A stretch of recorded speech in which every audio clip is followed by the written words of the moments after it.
वालेकुम। उम्मीद करती हूँ आप सब खैरियत से होंगे। आज मैंने properties of equalities of real number समझाना था, तो इसमें मेरे पास फर्स्ट प्रॉपर्टी है प्रॉपर्टीज़ ऑफ रियल नंबर हम पढ़ने लगे हैं। तो इसमें मेरे पास फर्स्ट प्रॉपर्टी है रिफ्लेक्सिव प्रॉपर्टी। तो रिफ्लेक्सिव प्रॉपर्टी में हमारे पास क्या होता है, रिफ्लेक्सिव को क्या मतलब है, रिफ्लेक्शन शो करना, यानी सेम नंबर हमारे पास दोबारा। जैसे अगर हम मिरर की एग्जांपल लें तो उसमें भी अगर कोई भी चीज़ हम सामने रखें तो उसके सेम इमेज हमारे पास मिरर में बनती है। तो यहीं पे भी सेम बात है कि हमारे पास अगर हम एक नंबर लेंगे a इक्वल टू a, यानी a का जो इमेज आएगा वो सेम a ही आएगा, और अगर मैं b लूँगी तो उसका भी इमेज सेम आएगा b। लेकिन इसमें क्या होना चाहिए कि a और b जो हमने नंबर लिए वो किससे बिलोंग होने चाहिए, रियल नंबर से बिलोंग होना चाहिए, क्योंकि हम रियल नंबर की प्रॉपर्टी पढ़ रहे हैं। नेक्स्ट है मेरे पास सिमेट्रिक प्रॉपर्टी। सिमेट्रिक प्रॉपर्टी,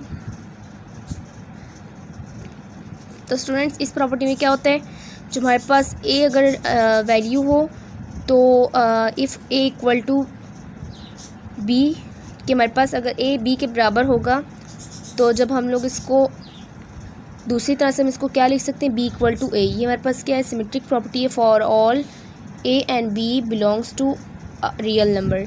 उसके बाद मेरे पास थर्ड प्रॉपर्टी है। थर्ड प्रॉपर्टी मेरे पास है ट्रांजिटिव प्रॉपर्टी। तो स्टूडेंट्स ये प्रॉपर्टीज इसलिए पढ़ा रही हूँ ताकि आप लोग एक्सरसाइज आसानी से कर सकें।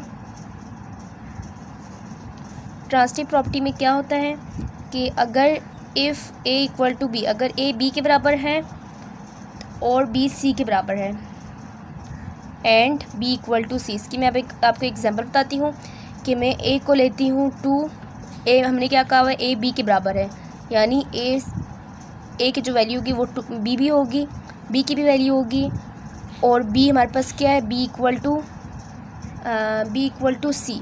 b किसके बराबर है, b की जो वैल्यू होगी वो अगेन c की भी होगी, तो मैंने c भी लगा दिया। देन हम कह सकते हैं कि a किसके बराबर है, c के, तो 2 इक्वल टू 2।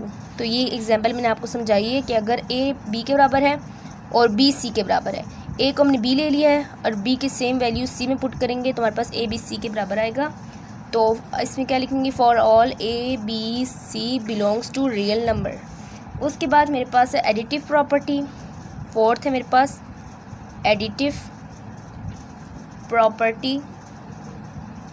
तो स्टूडेंट्स इसमें मेरे पास क्या है कि अगर a इक्वल टू b है then a plus c equal to b plus c है।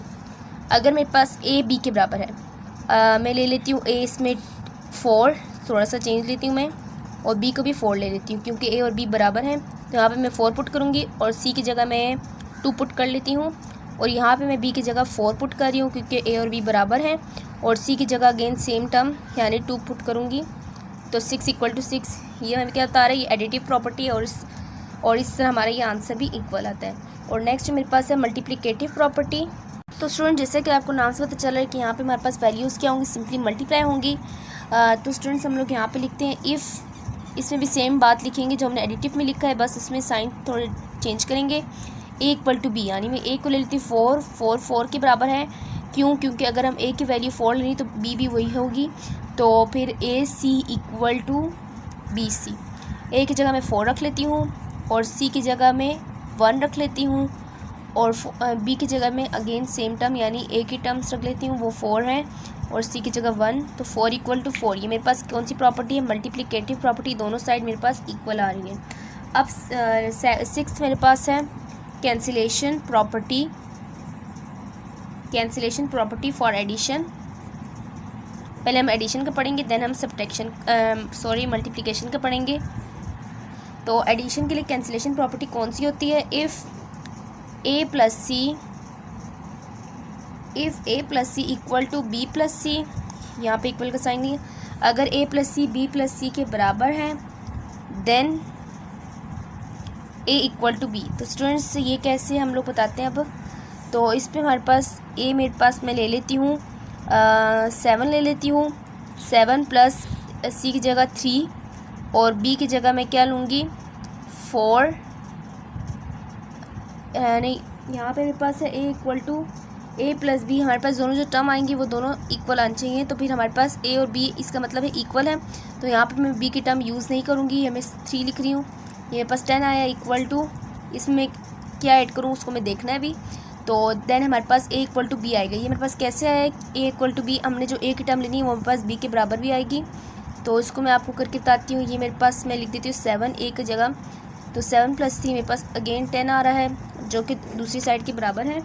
तो स्टूडेंट्स ये मेरे पास कैंसिलेशन प्रॉपर्टी फॉर एडिशन है। तो इसके लिए मैं आपको एक और बात बताती हूँ कि ये जब a + c equal to b + c, a मेरे पास था 7 और c मेरे पास था +3 और इक्वल टू b + c की जगह मैं अगेन क्या पुट करूँगी, इस तरफ भी 3 पुट करूँगी।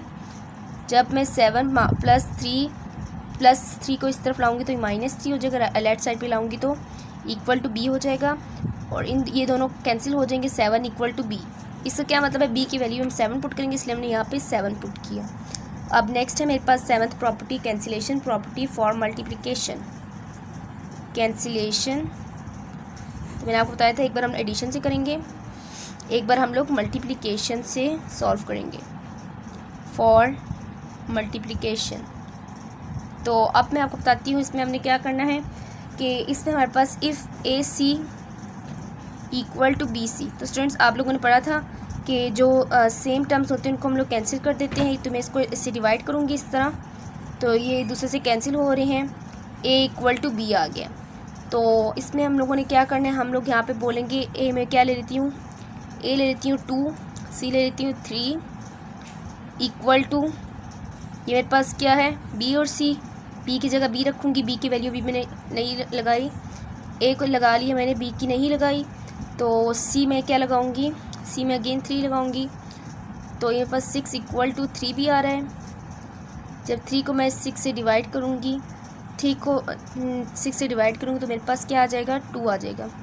तो इट मीन्स हमारे पास B की वैल्यू भी अगेन क्या आएगी, सेम आएगी। देन इसके बाद हम लिखेंगे if AC equal to BC then A equal to B। ए हमारे पास किसके बराबर आ रहा है, B के बराबर आ रहे हैं, यानी 2 इक्वल आ रहे हैं। तो स्टूडेंट्स यहाँ पे मेरी ये properties of equality of real number यहाँ पे ख़त्म होता है।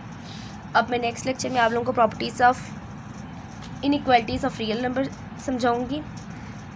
तो अगर आपको ये वीडियो पसंद आए तो दूसरों के साथ भी शेयर कीजिएगा और चैनल को भी सब्सक्राइब कर लीजिएगा और लाइक भी कर लीजिएगा। Thanks for watching. अल्लाह हाफिज़।